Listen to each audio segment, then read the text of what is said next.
Hey, I'm going to be doing some Q&A content based on the garden questions that I received in my comment, my emails, and my DMs. So I'm going to be answering 3 questions and stay till the end because I'm going to be giving some shout outs.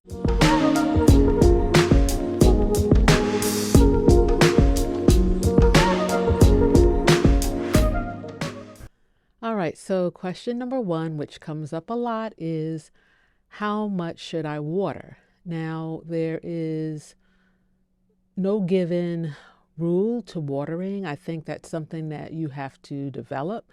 It is a trial and error, and it is a result or a culprit of a lot of plants surviving or not. Too much water, too little water. So there's a lot of factors in the environment that plays a role, and you need to consider that also. So some of the environmental factors is the time of year, the climate, and whether your plants are in the ground, in a container, in a raised bed. The climate will also determine the humidity in the air, and that will determine how much you're going to water. So for the winter time or the cooler months, most plants require less water than in the dry, hot summer. Also, the rainfall is a factor for outside plants and shrubbery and your garden also. If you get a lot of rainfall, you really don't need to water. You can skip watering for a day or two, depending on the environment. So one of the true tests that most people do is the finger test, where um, most people say if you can dig down about an inch, like in your containers, your raised bed or whatever, about an inch into the soil and it's dry, then you need to water. Most people like to water deeply rather than, a little bit of water, like a cup of water a day. That's too much water. So you also have to be aware of how your plant is looking. You have to observe it. If it's wilting in the heat of the summer versus, if it's plump, the stems, the leaves, that type of thing. So those are some factors. So basically, touch, feel, see, use your senses to see what's going on with your plant, and you have to be on top of it to, observe it a lot. So I use the dry method the finger method, where I just test to see if it's dry. Okay, second question is that one viewer asked was what plants or what house plants are good for oxygenation and are easy care. So in my IG and Facebook, I listed Tiff Farms Tuesday Tips, and I listed 10 house plants that I feel are good for oxygenation. And also, everybody knows that NASA did a study on house plants and how they're beneficial for in the home. And off the top of my head, there's the Chinese evergreen, there's the aloe vera, there's the pothos. I always say that wrong. Pothos. There is the fiddle fig, and let me see what else. The philodendron. Those are just 5 to name, and I'll list some more. But you can go to those other sites, and there's about 10 that I listed that I think are good for improving the indoor quality of the air, and then also just creating a nice environment for you to live, bring the outdoors in. Okay, so another question was, should I plant in containers, a raised bed, or in the ground? And a lot of plants and vegetables can grow in that environment, container, raised bed, or in the ground, but you have to determine what meets your gardening needs.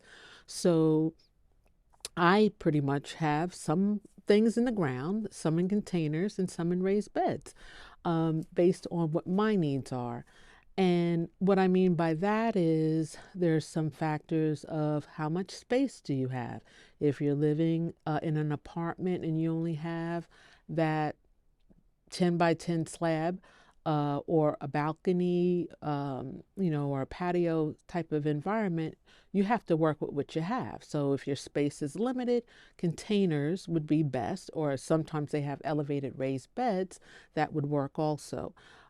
If your soil quality is poor, that you can't really work the ground, if it's a clay soil or it's rocky, you may benefit from using a raised bed environment.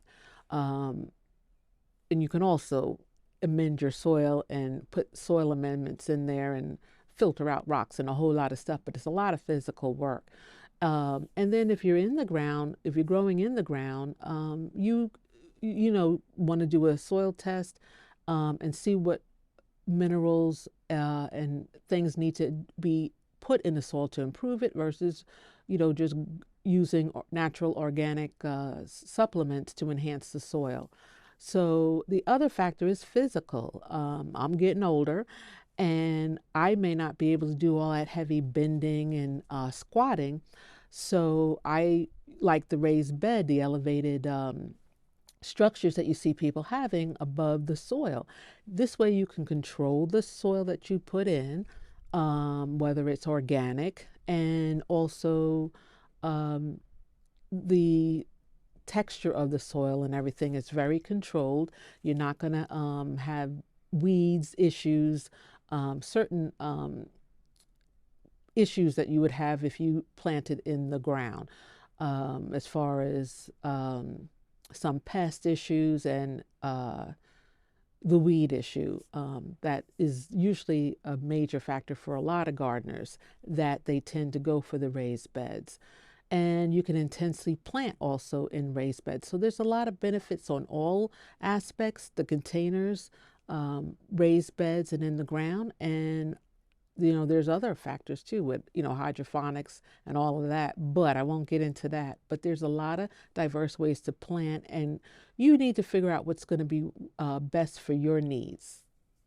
For in the ground planting, I usually leave that to some of my big crop, like corn, sometimes my tomatoes, the vining tomatoes, sometimes I like to just leave in the ground and have a nice trellis. One of the bonus questions that I threw in, one of the viewers asked what was one of the coolest things that I have ever grown. And I like to challenge myself every year by growing something that I haven't grown before. So one year, since I live in Georgia, I said I'm going to grow some peanuts. So I am fascinated by the fact that the peanut flower self-pollinates, and the flower grows up on a long stem, and it arches down and it forms an ovary or a peg, and that peg burrows into the ground and forms the peanut. So I really thought that was cool because, we just eat peanuts, and a lot of times, some people don't really realize where peanuts come from, or how they're grown, and they grow under the soil. And it's really cool. I've roasted peanuts, I've eaten them raw, and I've made peanut butter. So that's the coolest thing that I have grown. I'm sure there's many, many more things, but I just like the whole development of the peanut. I promised I have the bonus of the shout out, and I'm just going to roll out some of the people that have commented a lot on my channel. And I appreciate each and every one of you that have watched as well as commented. And I thank you for your support and encouraging words. And let me know other things that you would like to see. And if you have additional comments that you would like me to talk about or questions to answer, I'd be happy to do so. And I just thank you, and stay abundantly rooted and grounded.